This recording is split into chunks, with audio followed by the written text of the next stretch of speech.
Hey, what's up? This is Brandy, and you're watching The Scorpion Show with my boys, Kevin and Mikhail. Mikhail, where are you? He's not right here. Where were you? Come on, Mikhail. We miss you. Make sure y'all subscribe. These boys are funny. They're honest, brutally honest. And, you know, it's just good fun, entertainment, gossip. It's great. So keep watching. Yes.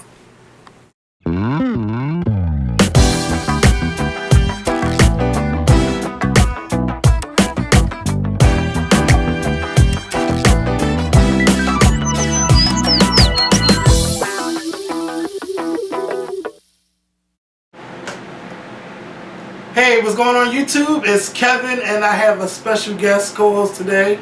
His name is Dennis. This is my friend. As you guys know, Mikhail is sick, so he'll be back with me on Monday doing a new video with us. Dennis, welcome to the show. Thank you for having me. Thanks for all the love I've been getting, and the hate too. I love it. Yeah, I don't want you to be scared now. Don't be scared. I'm fine. I'm good. You sure? I'm good. They love me out there. All right, now, and don't be hating on my friends.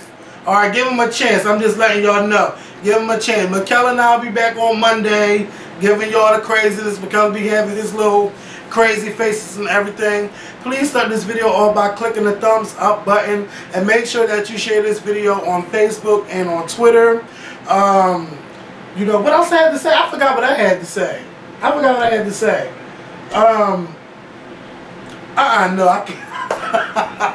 I was going to stop and say let's start over. No, I'm not going to start over. So anyway, y'all, I made a video on Wednesday. You know, I had to do that video. I had to fly solo on Wednesday because Dennis had to work, and y'all know Mikhail couldn't come. So shout out to everybody that watched that video. If you missed that video, I'm going to need y'all to go over there and go watch that video. I talked about the mother that decapitated her son, which is such a sad ass story.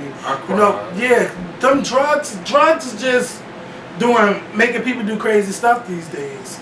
Like, she didn't even know if she was taking the medication.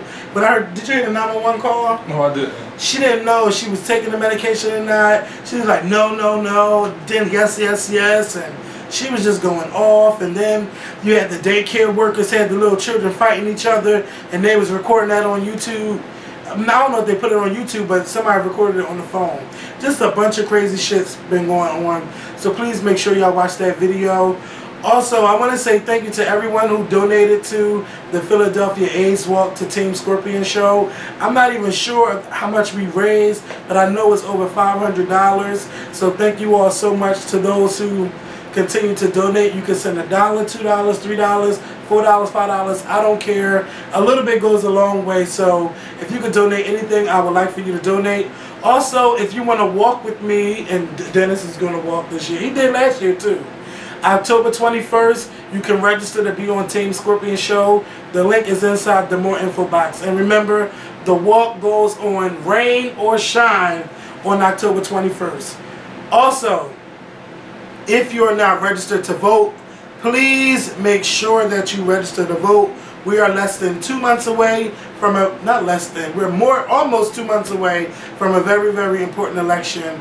And you know, you don't want to be complaining about the stuff that's going on if you haven't even taken a chance out to vote. If you don't vote, you don't matter. It don't matter. So I'm gonna need y'all to register to vote. Thank you to everyone who tweeted us their papers that they went out and registered to vote. We really appreciate it. Sure. All right. You need an ID to vote. Now, do you need a picture ID, or do you need the voter registration card? You just need a government issued ID. You can use a passport. You can use your gun license, or you can use your state ID. But you don't gotta have that registration card. I'm not sure about that card because it doesn't have a picture on it, but I would say use that too. I don't have it. No, as long as you got your state ID and you vote where you live at. Yeah, you got my name and stuff. All right. Yeah, but I'm mad about that voter ID stuff. They just trying whatever they can to get people not to vote. So, because they say out the past 12 years, only 13 people claimed that it was voter ID fraud. Only 13 people out of 12 years. So that's almost like one person a year, which is sad. So please make sure you're registered to vote. Now that I got all of that out the way, we about to get into this video. And we're going to talk about these shootings that's been going on. First, we're going to start with our city. Now today you posed a question on Facebook. Who, me? Tell them about it. Yes. I didn't post the question. I just posted the status. I said that if the Philadelphia Police Department put more effort and manpower into finding regular criminals versus finding criminals that shot and killed police officers, the streets of Philadelphia would be more safe. I just feel it just bothered me that all day, every day since last Saturday on the news, on the 12 o'clock, 4 o'clock, 5 o'clock, 6 o'clock, 12 o'clock, 11 o'clock, they just been talking about this police officer that got killed actually around the corner from here. And I'm like, well, what about Bob that got shot on the corner? What about Bill? Like, if y'all just put more of that out there, maybe the streets would be safer. Like, I think everybody should be treated equally, whether they're a crackhead, a guy that worked at McDonald's, a police officer, a school teacher, like anybody. Like, that's just how I feel. Now I understood how Dennis was feeling on the video. I mean, when he posted that on Facebook. But my thing is, you got a lot of people that's afraid to step up and say something about it. And with the police officer, it was people donating money everywhere. First, it was like $20,000 because that's the minimum. If you know something about a shooting and if you tip the city off and it leads to an arrest, you automatically get $20,000.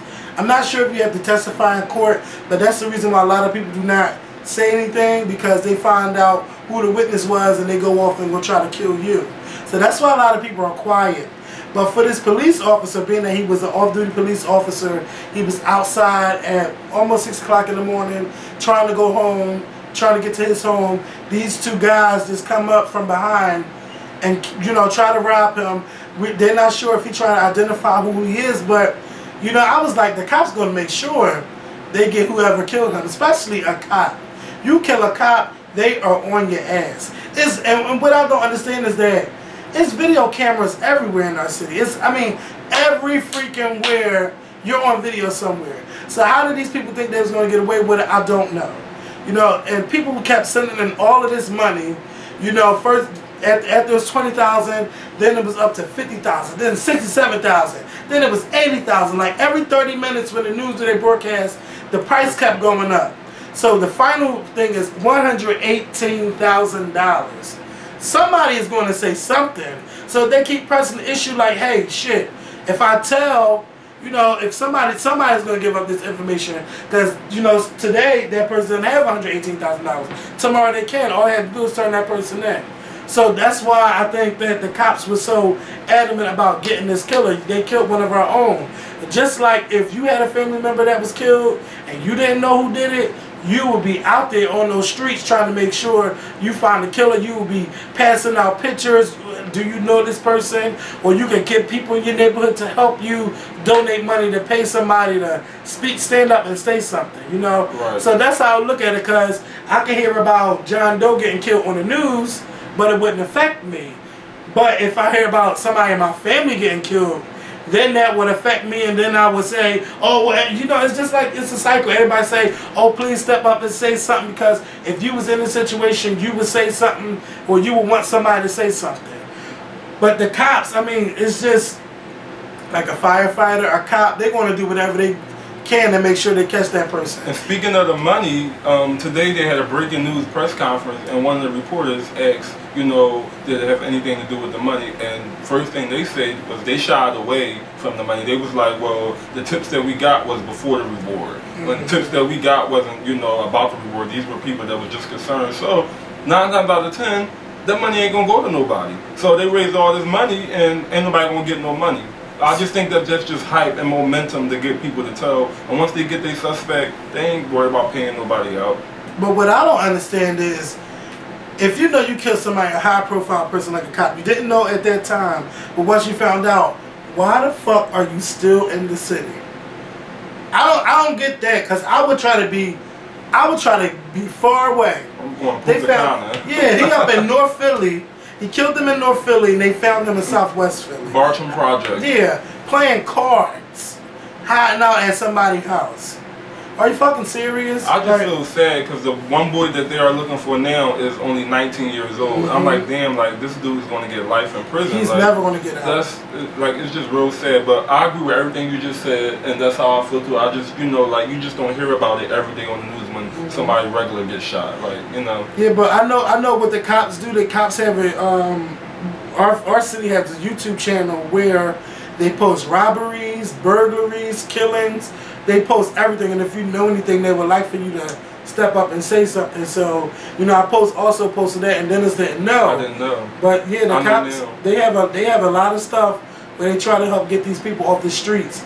Our city itself, Philadelphia, is not bad. It's not a bad city. It's just that you have bad people in a good city just doing stupid shit like robbing. Like Dennis didn't know. Dennis asked me last week. He's like, why you don't never, I think he said, why you don't never catch the bus somewhere, everywhere? Well, what I said was that Kevin lives in North Philly.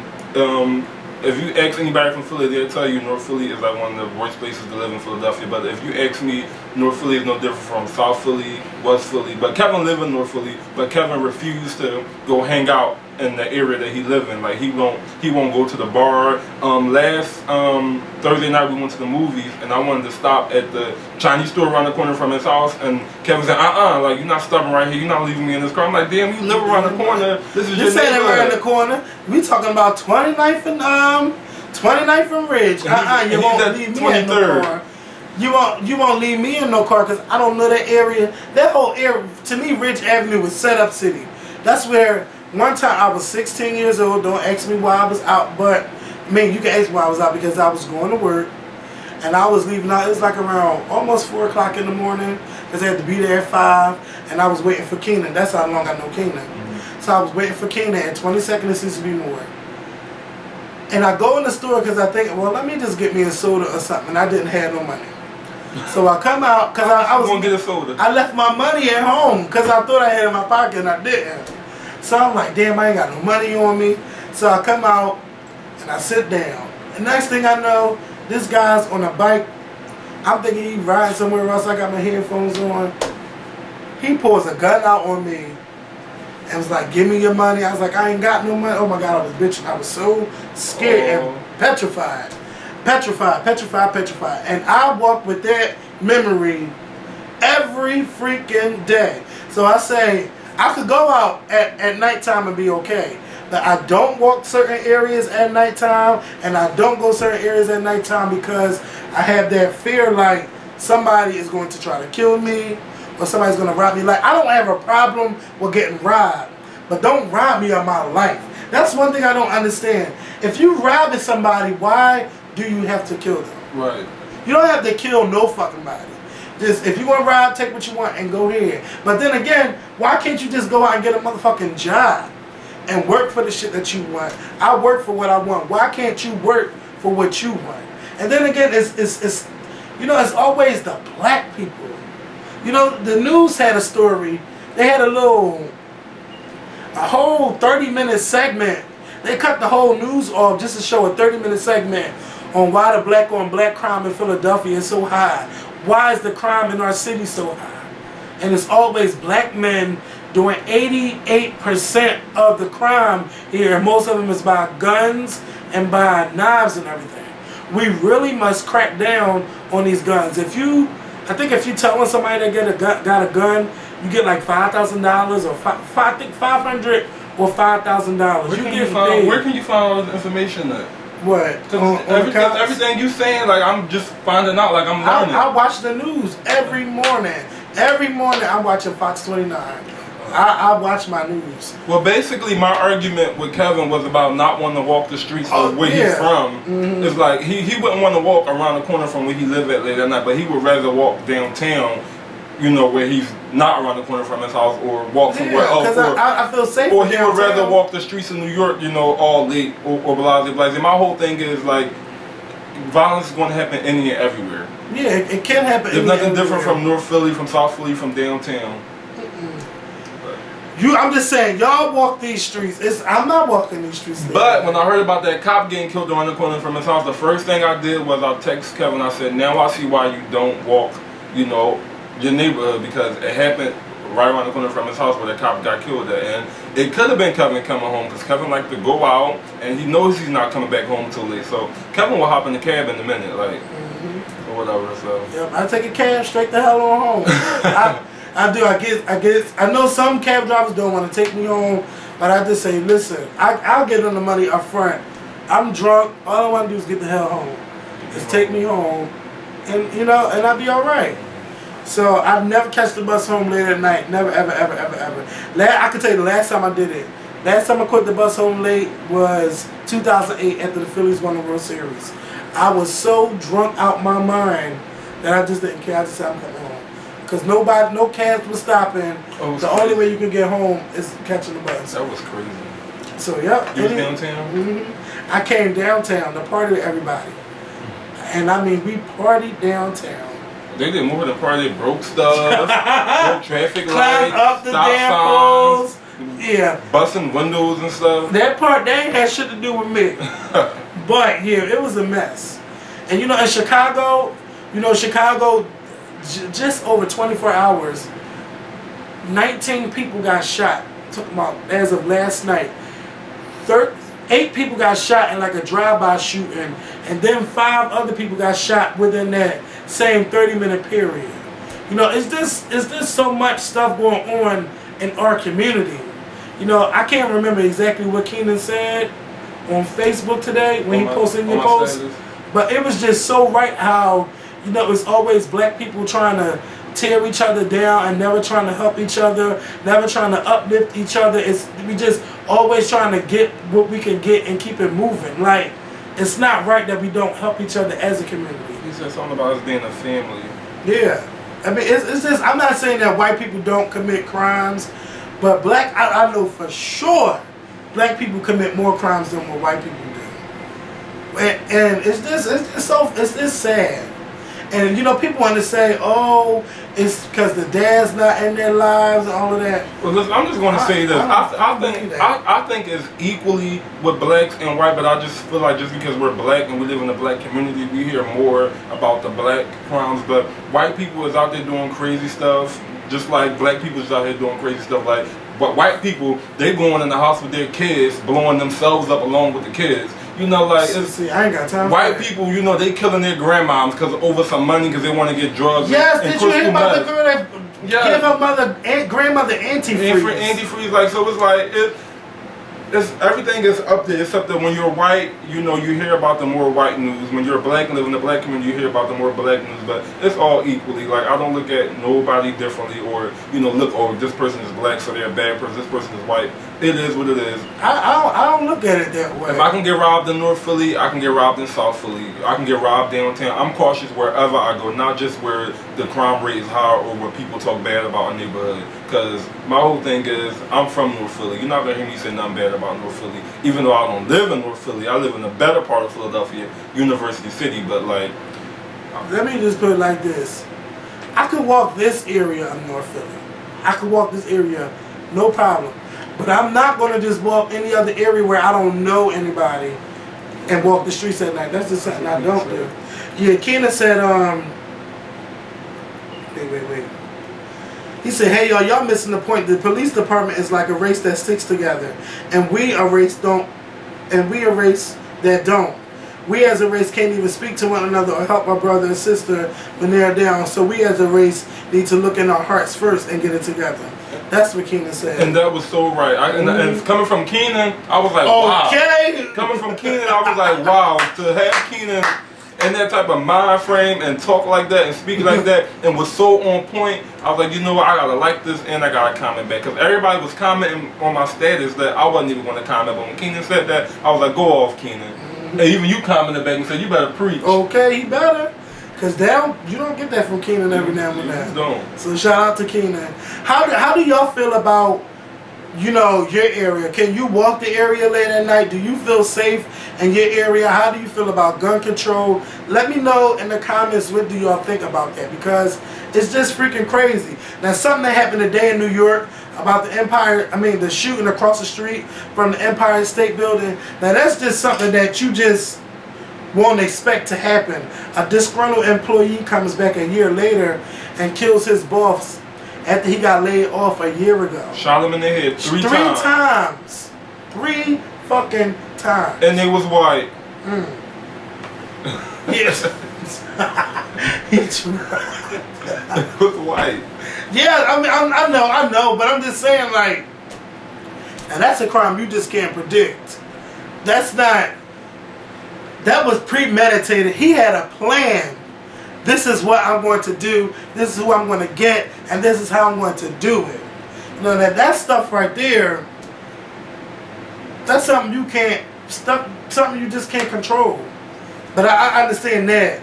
Because somebody wants you dead, they want you dead. But I just think that it's sad that instead of just finding a new job, you carry this fucking hate with you for a year that you're going to kill somebody. Now, when I got fired 4 years ago, I wanted to beat the shit out my boss.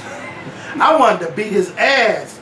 But when I thought about it, I said he ain't even worth all of that. Yeah, but violence is not the answer at all. But what people fail to realize is that they don't like. There's a domino effect. When somebody gets fired, you're not only hurting them, but you know they got. It's like a domino effect. I remember when I got fired from a job, like I couldn't pay my car insurance, I couldn't pay my rent, I couldn't pay my cell phone bill. I was so overwhelmed with like what the hell I'm going to do. Like you think about, do I just want to kill myself and end it? Do I want to go out and rob somebody? Do I want to go out and do this? Do I want to go out and do that? The system, if you mess up one time, the system is messed up. So whereas though, for some people, you can never get on the right track because you try to get a job, you can't get a job because you got a record. You know, I know in Philadelphia, being security officers is in high demand. Like, you know, back when you was younger, everybody was working at McDonald's, Burger King, and Wendy's, etc. Now in Philadelphia, I feel like everybody's being a security guard. But I know one individual who lost their job from being a security guard because they got into a fight. So it was like, you know, I got into a fight, I lost my job, I was a security officer. I'm like, how you lose your job for being a security officer? Because you can't have a record. It was just like, so it's like, what I'm going to do, I can't, it's just so crazy, but you know. Yeah, you know, I get tired of that excuse, oh, I can't get a job because I got a record. Just try to get your life together. Try to do some volunteer work in your community to show that, you know, yes, this is what I did, but I don't want to be that person anymore. You know, and I know there's people willing to hire you. If you stay on the right track, you do what you're supposed to do. You ain't got to be out there selling no drugs just because you can't get a job. Because it's like an ongoing cycle. It's an ongoing cycle. Either you're going to go back to jail or you're going to die. You're going to be dead. You know, and I'm glad. I'm just so fucking glad that my mom used to talk to me all the time. You don't need a father to tell you all the right stuff that you're supposed to be doing. If you have a mother that cares, she would tell you all the time in the way that you should go. My mom never thought I was paying attention to her ass, but I would listen to her all the time. And she would say, somebody offer you drugs, you ain't got to take them drugs. If they say you're a bitch, they'll say, hey, I'll be that bitch. You know, that's just the mentality my mom. It sounds just like his mom though. I'm laughing because it sounds just like Miss Barbara. That's just what she instilled in me. Like, when we go to the bus, when you go to the bus, talk to your child. When you walk the child to school, talk to your child. At night, talk to your child. When y'all just sitting there, talk to your child. It's so much. Children, you know, children intake so much. And I'll never forget what my 5th grade teacher said, and I'll say this all the time. He said, everything that you do in life is a choice. Nobody makes you do anything. It's your choice to do. Whatever you do, it's your choice. You know, so I live with that. And I try to make sure I live right, and I don't try to blame people for the shit that I know that I did wrong. That's one thing I don't think I do. See, for me, it was different from him. Like, I didn't understand everything my mom was saying until I got older. Like, as of like today, like as of right now, like I think back like, dang, my mom said this, my mom said that. But, you know, when you're an adult, and you looking at things, you look at things different from a child. And a child don't see things the way that you see things. So it don't happen until you get as a adult. Like that. That's what mom was talking about. My mom told me that they wasn't my friend. Like, You know, like my mom being a parent, taking care of 5 kids, struggling. It's not till now me being an adult on my own and doing it on my own without no kids. I think back like, dang, how did my mom do it with 5 kids and 1 grandkid? Like, ain't nothing like a strong black woman, a strong black parent. And my mom, she didn't have time to talk to us because my mom was always working because it was 5 of us and 1 grandchild. So like a lot of stuff that we learned, we taught each other, like my sisters, we raised each other, and from off the streets and in school or whatever. But I mean, everybody learn different. You know, some people you gotta show them, and some people you can't tell, some people you can tell. But I'll say this: a hard head make a soft ass. So, and that's the truth. And back to I'm gonna piggyback on the topic you said about working. Like, I never regretted it until like a couple of nights ago. Like, I don't know if a lot of you know or if can see, but I have a tattoo on my face or whatever, and I got a tattoo on my face. So I'm thinking to myself, like, I better not lose my job, because if I lose my job, people ain't gonna want to hire me because of the tattoo on my face. Forget the skills and everything I have, they're gonna like judge me for my tattoo. So for the first time in like 3 years, I've been regretting this tattoo on my face. And now I used to get real defensive when people would be like, well, what if you know, go to have a job interview and they don't want to hire you because of your tattoo? I was like, well, that's their loss because I'm a good person and I'm a good worker. But now I'm like, wow, like, I better not lose my job because I have a good job, but yeah. There'll be somebody that's going to be willing to hire you. Like I told Dennis, once we get there, Dennis gonna be there. I'm gonna hire Dennis because, I mean, no shade to Brandon, but no. Dennis will make sure, okay? Dennis will make sure I'm supposed to be up at 7. I'm supposed to be here at 8 o'clock. Brandon will forget somewhere down the line. So, but yeah, and somebody asked on Facebook, Twitter. Wait, first of all, let me get back to the Empire State thing. We done drifted off. I just think that it's sad for somebody to hold that much hate in them for a whole year. Get a new job. You 50-something years old. Go volunteer or try to work somewhere. Work in a supermarket. It's always a job for an old person somewhere. Probably for a whole year he couldn't find a job, but for that whole year when he got fired, everything went down till he was like he just busted. But that's not an excuse. But I'm just saying, like, you never know. He could get unemployment because they say he got laid off. Like, it wasn't like he did something bad to get fired. They just laid him off. They laid him off with a couple other people. And you know, it's always people that want to come back and kill everybody. That shit ain't cool. Let that shit go. But to be clear, he only killed his boss. The other people that got shot were hit by the police bullets. So he didn't, you know, go on a killing spree. He just killed his boss, which is bad, but he didn't kill everybody else or shoot them. And the cops killed him. And the cops killed him. So that's what happened, and it's sad. And it wasn't no terrorist attack. Thank God. Because that would have been, ooh. It was just a guy full of resentment and bitter. Yes. Now, what was I saying? Oh, yeah. Somebody asked on Twitter. Yeah, so somebody asked on Twitter, how did me and Dennis meet? Me and Dennis met through Brandon, but I think, I don't know if I met you before that. We've bumped into each other in the club a few times. Yeah. Like, bumped into each other. And not good times. Yeah, not good times. You know, because Dennis was a little bitch sometimes, I guess. Let me tell you something. Kevin is an example of judging the book by its cover. And it's funny because last week was my birthday dinner. And I touched on this because I said a little speech, but I didn't touch on it. Like, Kevin, back to my tattoo, judged me because of my tattoo on my face. Kevin didn't like me. He didn't want to be around me. You know, it was like his whole thing is, well, Brandon is my friend. You cool with Brandon, but we ain't cool. And one day we sat, we drank, we talked. And I laid down my life story, and ever since then, it was just like, words can't describe, but for me, growing up, I grew up around all females, my aunts, my sisters, my mom, all my friends are females, and I was cool and content with that, but I always wanted one male friend, like just one male friend that I can go out with, hang out with, you know, kiki with, etc. So I just would like pray, like, Lord, just send me one good friend who I can trust, who I know got my back. And like I said at my birthday dinner, I feel like I got 2 for 1 because I became real good friends with Brandon, and along with Brandon came Kevin. Like, you can't have one without the other. So I'm blessed to have, I only have 2 male friends, which is Brandon and Kevin, and I wouldn't trade them for the world. Like, I love them to death. Like, they were like friends sent from heaven because I prayed for them. But he ain't like me because of my tattoo. He judged a book by its cover. But guess what? He opened that book and he read it, and he can tell me, you know, the cover and what's on the inside of the book is totally different. Okay, yes it is. So maybe that could be a lesson to y'all. Don't judge people, you know, because I sure did. But after really getting to know Dennis and finding out the tattoos, I really felt bad. But I'm glad I have Dennis as a friend now. And even my family don't even ask. I don't think my mom ever asked you about the tattoo, but they never asked me, like, why are you friends with him? Like, nobody never asked me that. So I walk in, they're like, hey, baby. I just walked in, her mom like, you smell good.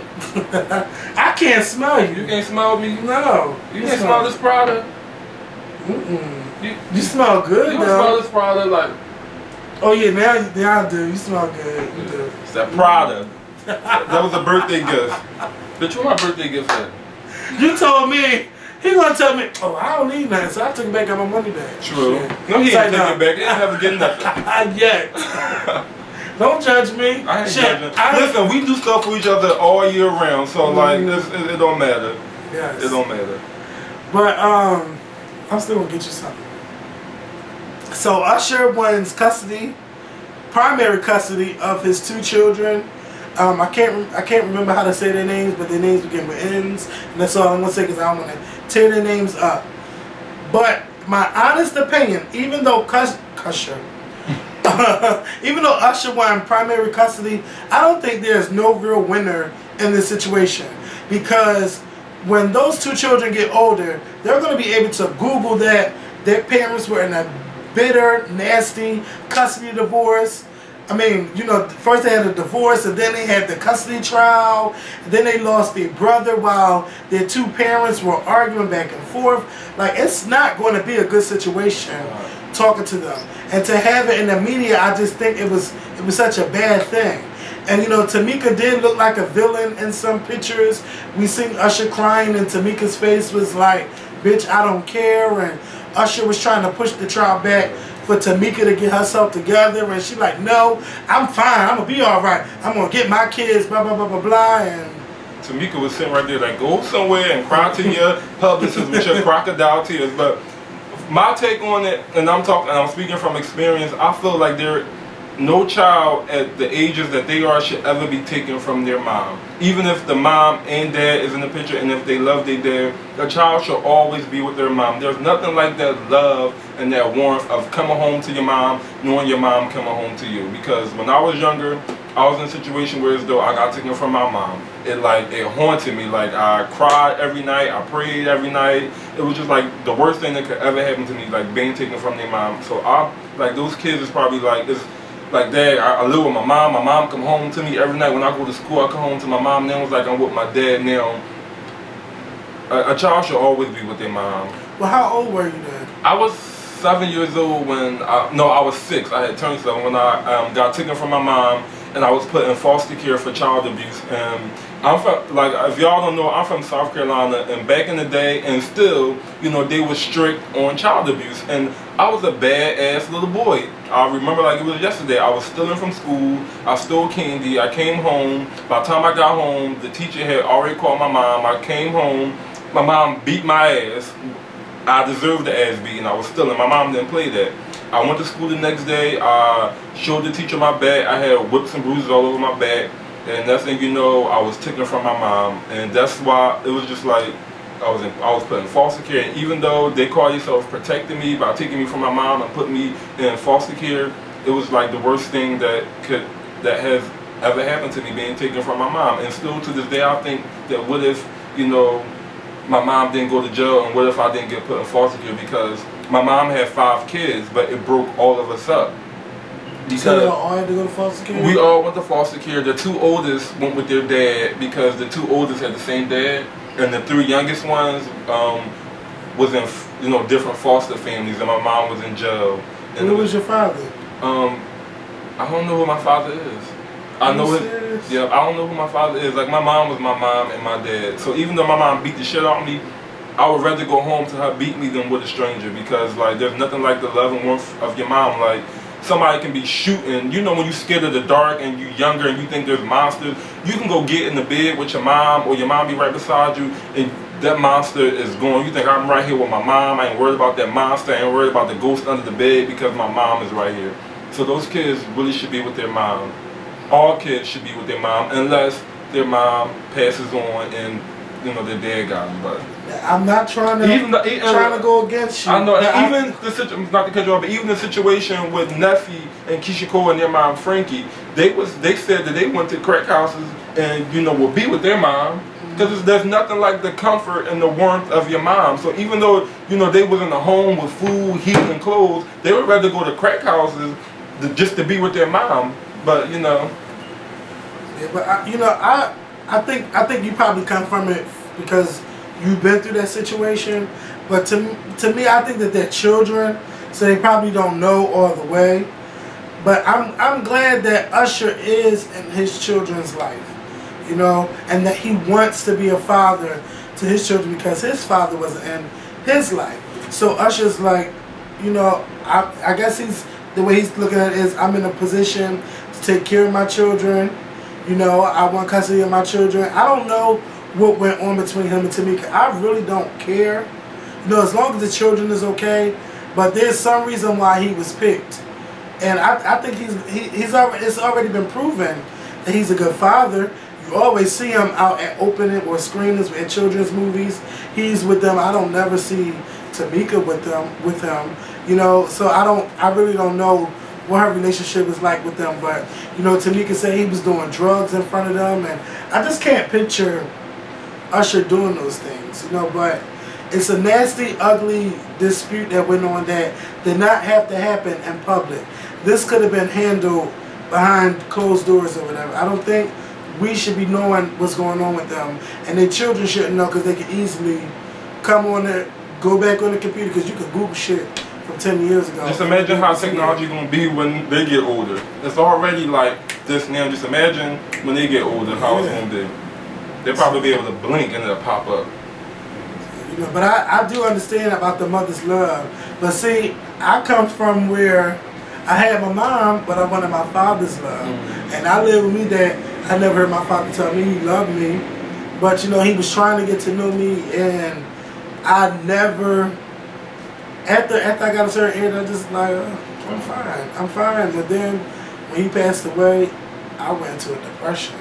That was like that's the worst feeling you can live with, and I still live with it. That's why I tell people, if your father, if he didn't do nothing that bad, try to reach out and call your father and talk to him and see if you can make something of it, because you don't want to live your life wishing that you would have and you never get a chance to never do it. You don't know what you have until it's gone. That's and to piggyback off my situation, my mom, she did her time in jail for child abuse. She came out and she got her kids back. Well, she got 3 of us back. The other 2, went on with their father. But my mom, she got us back. We moved up to Philadelphia, and it's been good ever since. But I believe that there was always a void because my mom didn't have all her kids. But she most definitely got us back, and that was a good feeling, coming home to my mom and my mom accepting us with open arms and everything, whatever. And as a child, you feel responsible because I'm like, I shouldn't have went to school and told, but everything is good now. I love my mom loved me. Me and my siblings, we have the best relationship. So I'm gonna meet them one of these days. I'm gonna meet them. I guess I got to go to South Carolina. And I got people say, how far is from where you're from? Do you know where Georgetown, South Carolina is? No, I don't know where Georgetown, South Carolina. I'm from Anderson, South Carolina, so I'm just familiar with everything around it, which is Townville, Greenville, Ava, Star, something. Something, South Carolina. Where you going? Down something, South Carolina.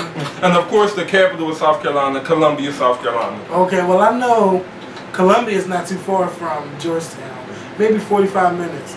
I'll just have to do a Google search. How far is Georgetown from Anderson? But let's talk about Braxton Family Values, which came on last night. It was the second episode, which I loved. Again, like I'm loving. First of all, I'm just loving that the Braxtons are back on TV. and I have something to watch on my Thursday nights. I'm happy about that. Now, I talked to Tamar this afternoon. I ain't talked to her all like that. But I don't think anybody should carry that baby except for her. All of this, who gonna carry my baby? Alright, you can't conceive the natural way. You might have to do the in vitro. But they can put the egg back inside of you and you can carry your own child. And I think Tamar should go through that to understand what it's like to carry a child, especially if you can still do it, to carry a child, to know what it feels like to have a child grow inside of you. It's a bond. It's a natural bond that a child and a parent has when that child grows inside of you. Because they know you, they know your scent, they know everything about you from birth.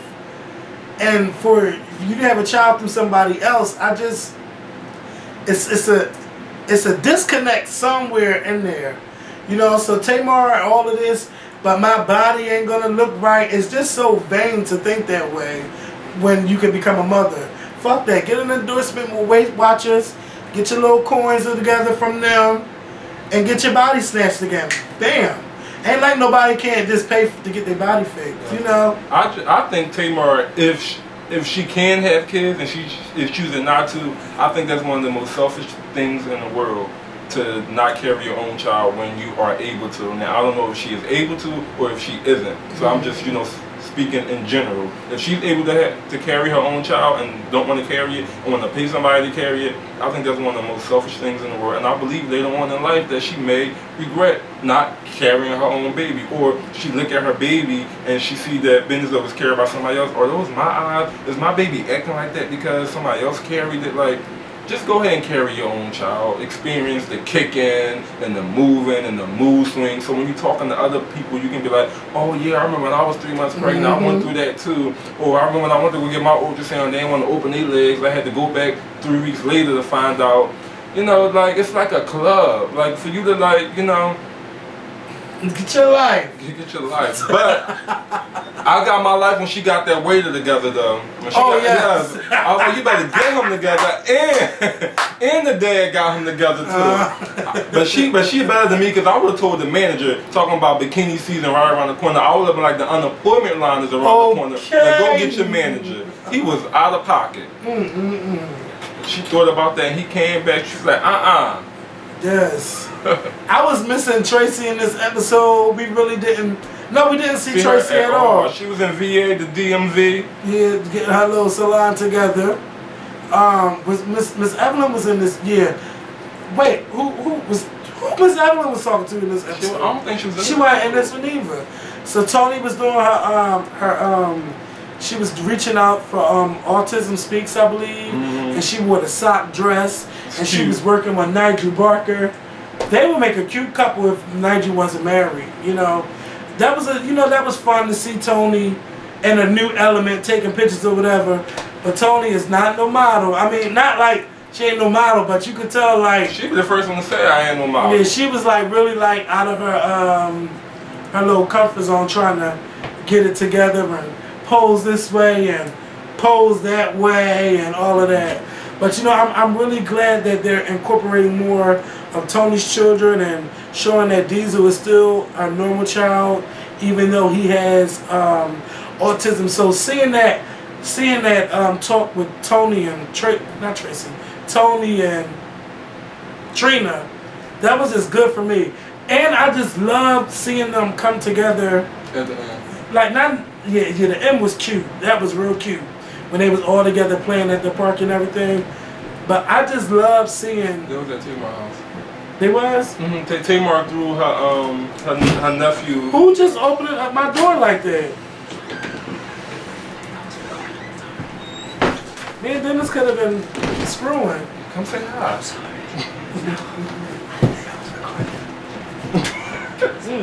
It's alright. I feel like a mosquito. That mosquito bit my leg. You see it flying? I love those shoes. Thank you. Mosquito bit the shit out of me. Okay, so what I was saying? Yeah, I just love seeing them come together not at the end, but I just love seeing them come together as a family and talking about issues or whatever. I love seeing it instead of just seeing them fight. But I did love the little bickering between Tamar and Vince and all of that. But Vince is completely over it. Like, I know Vince ain't is not here for somebody carrying Tamar child. He's definitely not here for that. His whole attitude, his expressions, like everything just lets you know that he's not here for that. So Tamar, you gonna have to carry this baby. I'm just curious as in how old is Trina to have a 17-year-old son and to have been married twice? Because she looks good, but when her 17-year-old son was in the show, I'm like, well, how old is she to have a 17-year-old? Or how old was she when she had the baby? I'm gonna have to assume Trina is probably, because Tamar is 35, so Trina probably 37. And I think that her leaving the band to pursue her own career, there's nothing wrong with wanting to soar on, but I feel like that band was ready to kick Trina's ass. I just feel like, you know, she's like, oh, well, I got the show, I got the fame from the show, everybody's knowing me now I can just like leave y'all behind, and that didn't fit right with me. So it's like, to me it was like bittersweet because I was happy for it, but then I'm like, well, damn, like, you just want to just up and just leave them like that. Now what are they going to do? Because they was, you know, y'all was riding off each other. But I mean, come on. First of all, when you look at that band is like, they all are like they late 30s. That just look like something they do when they get off work. They just come together to the band. Don't you think that, Mikkel? Yeah, come say hi, Mikkel. You want to sit right here? No, he's fine. It just looked like something they do as an after-school activity. Basically, that's what I got from it, because they all look like they was up their age. And Trina needs some young background dancers. She needs some young background singers. Somebody that's going to get her ass together. A choreographer that's just going to make her just pop out, you know. But I really hope somewhere down the line that all 5 sisters do an album together. I just want them to do something, maybe a Christmas album, just something. Do something to just say this is us besides Braxton's Family Values. I would love to see them do that, you know. But Trina and that guy, Christian, he talking about let me play the guitar. For what? You want to play on her guitar, right? Something else you trying to strum on. What about Gabe calling him a slime ball? Gabe had the motherfucking nerve to call somebody a slime ball. They're going to say, well, I know I've done wrong. No, bitch, you done way more than wrong. And Trina, you out your motherfucking mind, too. You keep taking this man back. See, you allow these things. See, I thought my mom was crazy a little bit when she said that y'all like this shit that's going on. She said Trina like that shit. You know, and maybe she do. She probably do like that. But ain't nobody gonna cheat on me. And she gonna say over 200 times. Over 200 times? Or 200 chat sessions now, bitch. You ain't gonna be playing off Uvu and Skype jerking your dick off with all of these bitches. And you know I got a show on TV and you embarrassing me like that. I don't need no nigga in my life like that. Fuck that. She should have been kicked his ass to the curb. You know how many men trying to fuck with Trina Braxton right now? Just by seeing her on TV and say, I know I could treat Trina. They just want an oral transaction because they know she gets chewy. Well, she need and stop giving out oral transactions without getting your little, I'm not saying getting your bird munch, but she No, she talk about it like it's like eating cereal or going out to eat, oral transaction. Like, I'm like, yeah. No, but Trina need to stop worrying about munching bird and get her little kitty cat played with, you know? But I don't want to know. But Trina, for real. I understand you doing this for your children, you know, because they ain't going to know, because all they know is Gabe and everything. But you got to think about your happiness too. You got to be happy too. And just because Gabe, you know, he cheated on you, that don't mean that stopped the relationship with Gabe and the children. He want to hang out with the children, let him see them on the weekends or something. But for you, you don't need to keep taking a man back that ain't going to do nothing but cheat on you again because history has proven itself. How many times are you going to keep apologizing? And y'all sisters, the sisters already, to me, they've done what they can do already. You know, it's just like how me and my sister, She talked to me in the past about my sister that was abused all the time. She said, you know, you try to beat the other motherfucker up, but then after a while, you just have to stop fighting and just say, you know, that's her going back to that. Ain't nothing else I could do anymore. So you don't really see the sisters fighting Trina to say stop fucking with Gabe. You don't see that no more. It's just Trina gonna do what Trina gonna do, and that's it. But come on now, Trina, you on TV. You living your life in front of millions of people watching you on here, and you being treated like a dog. You know, your man up on all these websites jerking off. Come on, that's not cool. It's been going on way before the breaks and family values. So. Yeah, but I'm just saying now that you would think he would calm that shit down. Damn, Trina on TV. This motherfucker. He's on TV too, so he getting more pussy going at him. But hey, you don't, and that's why he don't need to be with her. More reasons why. More reasons why she don't need to be with him. But I know it's something's going on. Cause they ain't talking about moving back in. And Trina probably gonna let her move back in. And her house. How she say house? My house. Leave Trina alone. So you wanted to talk about R&B divas and stuff. Yeah, we can talk about R&B divas. Yeah, cause I mean, I just think the ones that's gonna get on my nerve, well, already are Kiki and her husband Mike. Oh, that's my problem. You know, I feel like if you're gonna be married to somebody, you're loving them, and you should be able to trust them. Love, trust, and communication, they all go hand in hand. They don't got none of that. None. Whatsoever. I'm like, well, first of all, I love Selena Johnson. I always have, so it's good to see her and to hear her story of where she been. But yeah, Kiki Wyatt, she's gonna irk my life because she's bitter and she's full of resentment because of her relationship in the past. And for you to feel like you're nothing without a man, and to say that on national television, which is nothing wrong with that.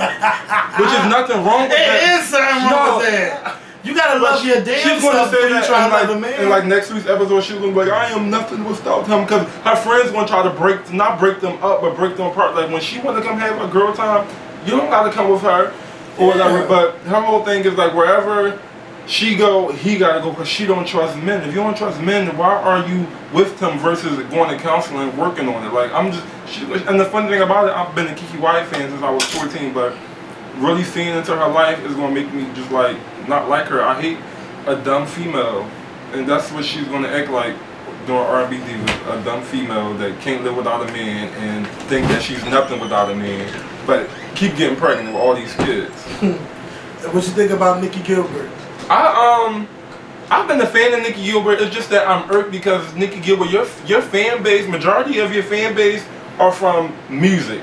They know you from Brownstone. They know you because you can sing. But your whole thing is, I don't want to sing. I can do some backup vocals, but I don't want to sing. My passion is acting and directing and writing, which is good. But don't ever be like on a show about R&B divas or about music talking about music isn't my passion. That's fine if it's not your passion, but you know, I just feel like you letting us down as your fans and as the people that want more and more and more and more from you. And somebody else could have got her spot. Lil Mo could have took her spot. Yeah, Lil Mo could have got her. Why isn't Kelly Price on R&B Divas? Why isn't Kelly Price part of the lineup? Like, come on. I don't know. And it's funny because when I first heard about R&B Divas, I was cool with everybody except Nikki Gilbert because everybody else was solo artists. Nikki Gilbert come from a group background, Brownstone, from the bottom up. I heard it to the grapevine, 5 miles to empty. 5 miles to empty.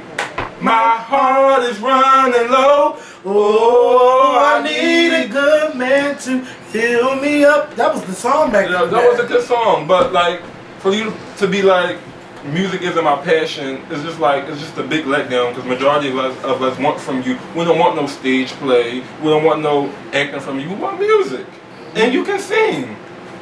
Yeah. I don't think I have a least favorite person on the show yet. I don't have a least favorite, but I just want them to get the editing together. Like, don't say this was Whitney Houston last date, and y'all got February 11th when it was February 9th. You know, they got a whole bunch of stuff that I think they need to work out, but overall, it was enough to hold my attention. I enjoyed the show. I'll be tuned in. I'll be tuned in, Yeah, it's good to see females in a good light like that. You know, work together and be together, no arguing, no fighting. I'm pretty sure it's gonna be a little bickering, but nothing like Basketball Wives and Real Housewives. So and it was the highest rated show on TV One. So congratulations to them. Now, Love and Hip Hop, I wasn't too hyped to talk about Love and Hip Hop because I feel that nobody grew on the last episode. You know how normally some people like, yeah, I'm doing this and I'm doing that. Everybody just said, oh, let's be friends. You know, that's all everybody got out this whole ending of the series. Let's be friends. Except for, what's her name? She's still mad at Memphis. What's her name? K. Michelle. K. Michelle, still mad at Memphis. Rashida gonna stick with her husband. They renewed their vows. That was so boring to me. Well, after watching Love and Hip Hop all the whole every episode, and then watching the Q&A that you and Mikkel did when y'all went to New York, I just realized that I feel like majority of the cast did it for money. Like Scrappy ain't care how stupid he looked, his mom ain't care how ratchet she sounded. It was all about a check. Because every question that people asked Scrappy, it was about it was about a check. I got that check, and it was just like y'all gonna sell y'all soul and look real stupid just for a check. Jocelyn. I was rocking with Jocelyn until she said what she said the last episode.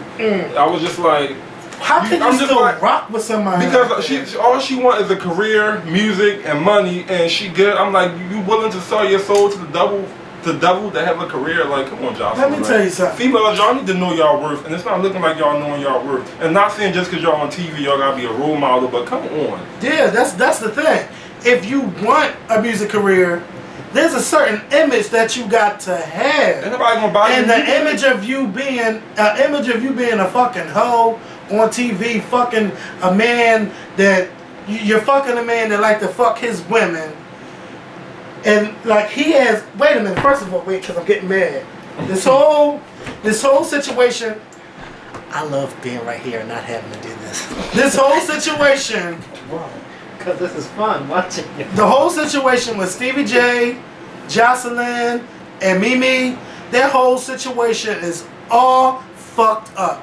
And let me tell you who's the common denominator in this whole situation. Stevie, no.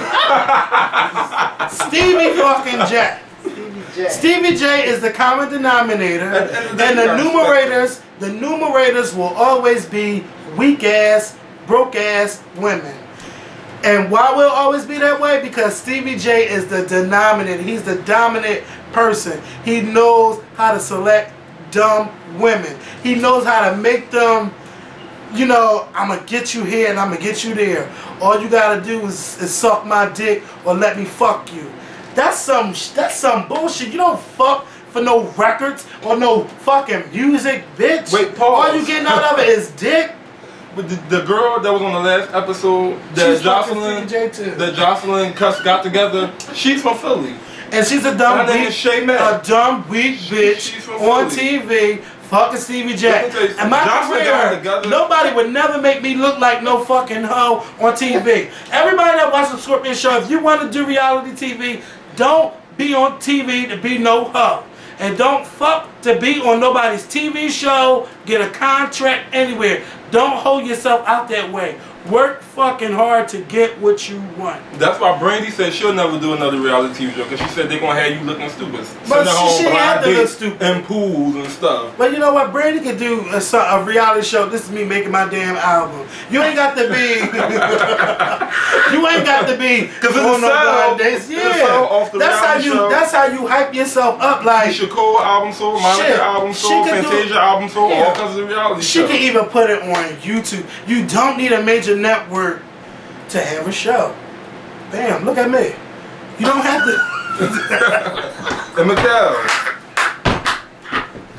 Mikkel getting light for some reason. You don't need it. I mean, you said LaToya Luckett had a reality show, put it on YouTube and all the blogs talking about it. That's how you get your fans. Toya got a reality show? Toya, yeah. LaToya Luckett? Yeah. From Disney Show? Yeah. What's the name of it? I forgot, but is it still on? She was talking about how her and Michelle was cool and everything. Yeah, it's coming on YouTube. Oh, it's new. It hasn't come on yet? Or yeah, it's been a couple episodes. I talked about it, but you sitting next to me. This is the first time I'm hearing about it.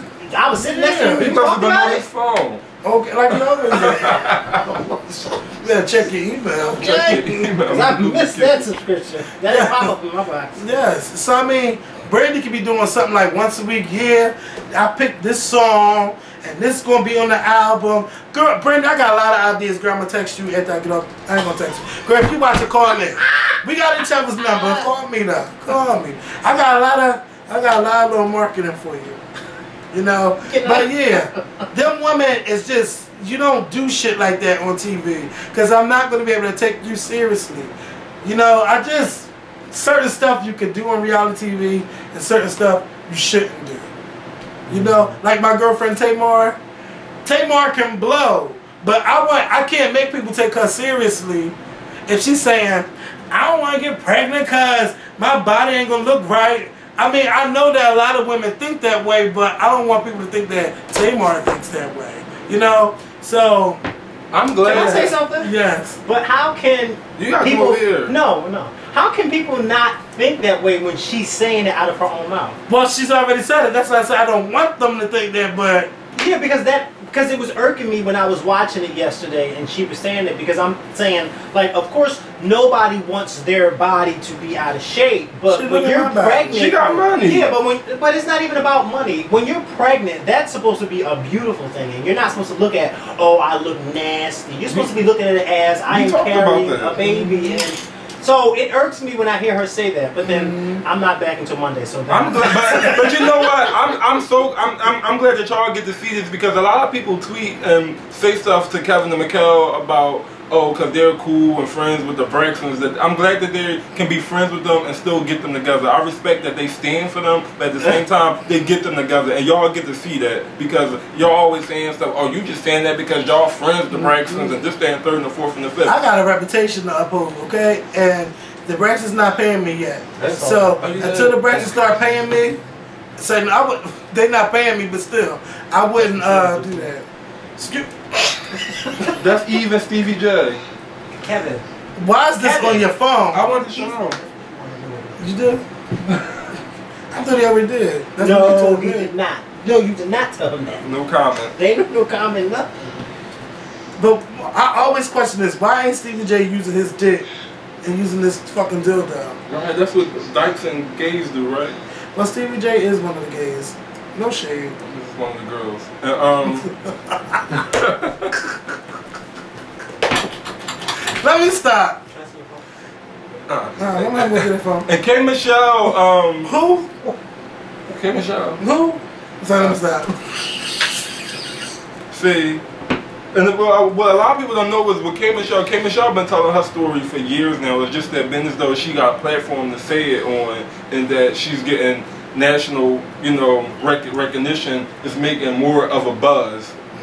But it's also because K Michelle is. We expect her to say it okay on 1 or 2 episodes, but she's said it all season. Like Toya said in that interview what she did with that lady. That's all we know of K Michelle is Memphis. I know nothing else about her except that she's a singer trying to make it big. But then, where's the singles? Where is the videos? Where's the performances? Where are you booking at different shows? Is she gonna be at Gay Pride? Because Atlanta Gay Pride is 2 weeks away. She just had a sold out show. She just had a sold out show in New York on Friday. But why did the she Blige mention ain't that? talking about Yeah, it? why the Blige not talking about that? She did. She tweeted the picture. I'm sorry. Hello. Did you see it on the YBF? I don't follow K Michelle. No, I did not see it on the YBF. I didn't see it on Concrete Loop either. My thing is, she had a platform on her show that just went off air for her to say, I'm going to be doing this, that, and the third. I'm trying to get my... But instead, she's talking about Rashida, talking about how Memphis didn't beat her. Pay Rashida and pay the rest of them and do you. See, but y'all don't follow her. Y'all don't pay Mikkel no mind. K Michelle will be the first one to tell you, I signed up to do this show to tell my story about but women she's being only abused. telling that once. But why is this the only story that we're hearing from somebody who wants to be this big singer? Why? I I knew nothing about, before Love and Hip Hop, I knew nothing about K. Michelle. The only thing I knew about her was from people on Twitter saying how much she can sing. So naturally, when she did this show, I'm like, okay, well, I'm going to hear her singing on this show, and this is going to introduce me to her. But instead, I found out that she used to date Toya's new husband. You didn't know about that beat on her. before? I didn't know anything about her. No. That's what a lot of people don't know. Before the show, K. Michelle. That's Bernadette brother, y'all. Yeah, but before the show, K. Michelle been talking about how she used to get abused by Memphis. yeah, but see, but I didn't know. But see, okay, this is what I'm trying. I didn't know that. This is not the beginning of her. K. Michelle showed a bad side of her this week anyway, but she was talking about the dick. Girl, What did she say? she was talking about, because I guess the dude, what's her name? Memphis? Scrappy girl. I ain't taking it no Shay? more. Shay? No. Erica. She talking about the new guy. She talking about, you ain't look at the dick. I don't think I She's can do that. human. No, it's not She's just person. human. But see, that's where she's already fucking up. That's where you already fucking up, because you're worrying about the dick. Girl, worry about your heart. Worry about a man that's gonna love you. Not worrying about how good the dick is before you even get it. Because you might get the fist before you get the dick. No shade. Especially for somebody like her who came from an abusive relationship, she should try to She tell need to look at what kind of Erica, guy she make like. sure he's sane in the head and make sure he, she seems like a nice girl.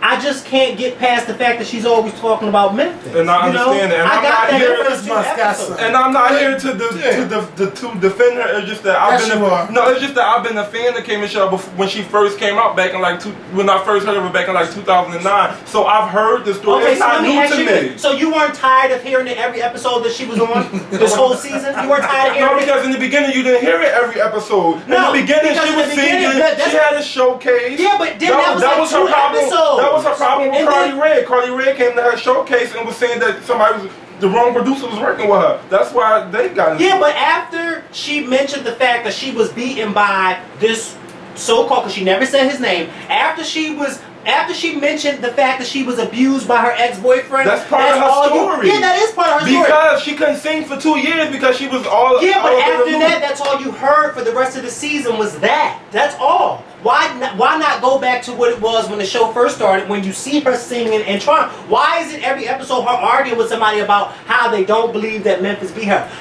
Fuck who don't believe you, girl, and keep it moving. Because You everybody, don't- because now keep it everybody, moving. has something to say. Everybody want to jump on the Everybody bandwagon. always gonna have Just like something to say. Tamar when she tweeted that tweet and then deleted it. She gonna tweet to Toya. Oh, with the first episode of Love and Hip Hop, Tamar gonna tweet to Toya. Oh, let her live in her fantasy, blah blah blah. Okay. But then And she you know wanna what? delete it. Like, Yeah, but you know why what? would you But delete you know it, what? But you know Tamar? what? But you know what? Don't But you you know come for my what? sister But you know like what? Like, I'm just saying. Even if Tamar was talking about that situation, that was none of Tamar's business. She but wasn't there. but see, K. Michelle should have paid Tamar dust, and she should have paid the rest of the people dust and kept it moving. Don't go tit for tat with somebody who wasn't in the room, because of course Tamar is going to have this loyalty to Toya, because of course naturally that's her friend.